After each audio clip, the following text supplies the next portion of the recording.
जय श्री राधा कृष्ण।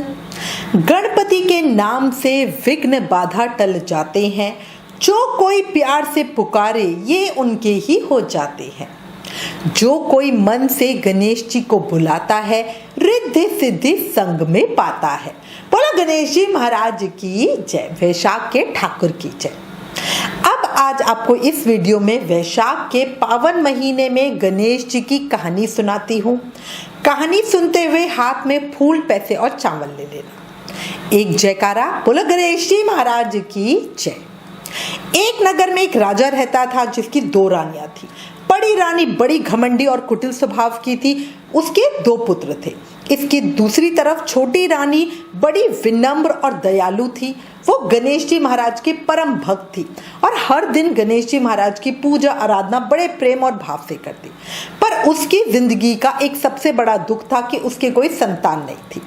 बड़ी रानी चिढ़ और जलन के कारण छोटी रानी को पसंद नहीं करती थी और वो राजा का छोटी रानी के पास जाना बर्दाश्त भी नहीं करती थी। एक बार राजा तीर्थ स्थल पर जाने लगा तो उसने बड़ी रानी से साथ चलने को बोला, पर बड़ी रानी ने जाने से मना कर दिया। तीर्थ की परेशानी कौन ही लेगा, और बोली आप अकेले जाइए, हम दोनों रानियां मिलकर राज्य का कामकाज संभाल लेंगी। वो खुद भी नहीं गई और उसने छोटी रानी को भी नहीं जाने दिया। राजा ने बड़ी रानी से पूछा, आपको वहां के मेले में से मैं आपके लिए क्या चीज लेकर आऊं? तब बड़ी रानी ने कपड़े, गहने, बच्चों के खिलौने, बहुत सारी चीजें राजा को बता दी। अब राजा ने सुन ली। उसने कहा ठीक है।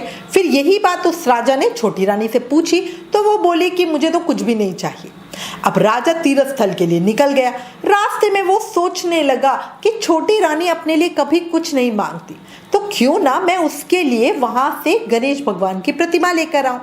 अब राजा ने ऐसे ही किया।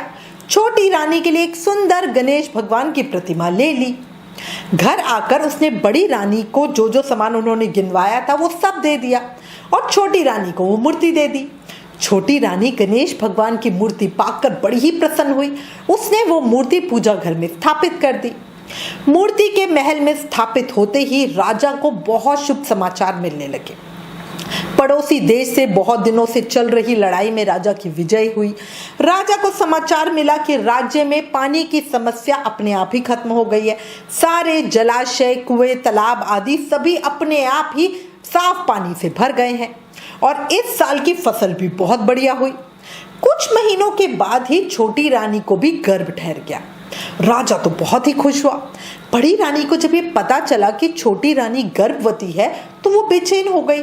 वो नहीं चाहती थी कि छोटी रानी के भी बच्चा हो जाए।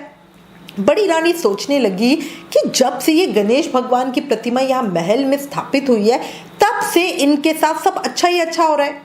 उसने अपनी दासियों को मूर्ति चुराने को कहा। दासियां बड़ी रानी की आज्ञा मानकर मूर्ति चुरा लाई। बड़ी रानी ने वो मूर्ति पास ही के एक कुएं में गिरा दी। अब उसने रानी ने तो सोचा कि चलो आफत टली, अब मूर्ति भी नहीं है, कोई अच्छा समाचार भी नहीं मिलेगा। पर रातों रात उस जगह एक पेड़ उग गया। उस पेड़ पर एक ही फूल खिला और वो भी सोने का फूल। सुबह हुई, सब उस पेड़ को देखकर बड़े आश्चर्य में पड़ गए और उस पर सोने का फूल देखकर सबके मन में लालच भी आ गया और सभी उस फूल को लेने की कोशिश करने लगे। पर उस फूल तक किसी का हाथ ही नहीं पहुंचा था। सबने हर प्रयास करके देख लिया। जब राजा को इस बात का पता चला तो वो बड़ी रानी के साथ उस जगह पे गए और फूल को तोड़ने की बड़ी कोशिश की, पर वो भी फूल ना पा पाए। फिर छोटी रानी को वहां बुलाया गया। छोटी रानी आई और फूल के नीचे अपना आंचल फैला के खड़ी हो गई और गणेश जी का नाम लेने लगी। तभी फूल पेड़ पे से गिरकर अपने आप उसकी झोली में आ गया।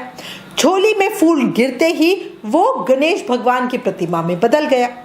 राजा देखकर बड़ा हैरान हुआ और बोला, ये तो वही प्रतिमा है जो मैं तीर्थ स्थान से लेकर आया था, ये यहाँ कैसे आई?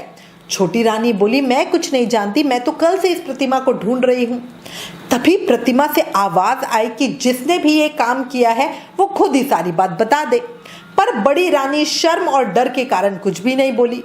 तभी वहां कुएं के पानी में सबने वो दृश्य देखा जब बड़ी रानी दासियों को मूर्ति चुराने के लिए कह रही थी और दासी के मूर्ति लाने के बाद बड़ी रानी ने मूर्ति को कुएं में गिरा दिया था। ये दृश्य सबने कुएं के पानी में देखा। ये देखते ही राजा को बहुत गुस्सा आया और उसने दंड स्वरूप बड़ी रानी को नगर से बाहर पुराने महल में रहने को भेज दिया। और यहाँ गणेश भगवान की महिमा देखकर एक भव्य सुंदर मंदिर बनवाया। वहां पर गणेश भगवान की प्रतिमा को पूरे विधि विधान से स्थापित किया गया। 9 महीने के बाद छोटी रानी को पुत्र भी हुआ।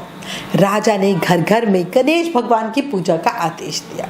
समस्त नगरवासी गणेश भगवान की पूजा करने लगे। गणेश भगवान के नित्य नियम निभाने से नगर में सुख समृद्धि का वास हो गया। हे गणेश जी महाराज, जैसे आपने छोटी रानी पर कृपा करी, वैसे ही अपने सभी भक्तों पर अपनी कृपा बनाए रखना।